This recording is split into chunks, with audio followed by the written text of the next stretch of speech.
Tapos na ko nun actually, pinakain ko na siya sa dog.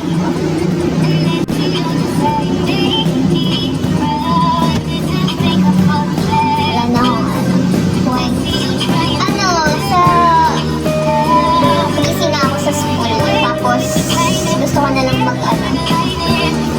home workout. Mas effective actually. Tayo na home workout. Mas effective yun kasi sa gym. Kasi yung sa gym, kailangan talaga may proper meal ka. Kasi hindi ka mag-build ng muscle kapag kapag home workout, kunyari, core lang naman yung build. Pwede na. Yeah, mas maganda pag home workout. Wait lang akong time. Okay, Zaymarie! Eat well.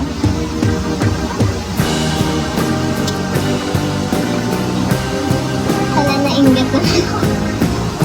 Na-inggit. Naniniwala ka ba second year college na ako? Yeah. Hindi ko pa naman nakikita yung face mo eh. I do my workout at morning. Pero kasi, alam niyo ba, na-try ko mag-workout ng morning. Tapos, parang mas maganda sa gabi. Kasi tapos ka na mag-diet, tapos mo ng mga gawain.